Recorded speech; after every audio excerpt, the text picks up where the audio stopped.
தமிழ்நாட்டில் மக்களின் வாக்குரிமையை பறிக்கும் எஸ்ஐஆருக்கு எதிராக நிற்பேன்.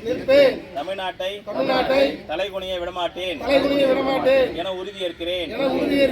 நான் நீட் மற்றும் இளைஞர்களை முடக்கும் மாணவர்களின் உரிய கல்வி நிதிக்காக போராடுவேன். ஒருபோதும் தமிழ்நாட்டை பண்பாடு மற்றும் பொறுமை நன்மதிப்பு எதிராக எந்த ஒரு பாகுபாட்டையும் எதிர்த்து போராடுவேன். எதற்காகவும் தமிழ்நாட்டை தலைகுனிய விடமாட்டேன் என உறுதியேற்கிறேன். மீனவர்கள், நெசவாளர்கள், தொழிலாளர்கள் ஒவ்வொருவரும் உழைக்கும் வர்க்கத்தின் நலனுக்காகவும் பாதுகாக்க தேவையான நிதிக்காக விடமாட்டேன் என உறுதியேற்கிறேன்.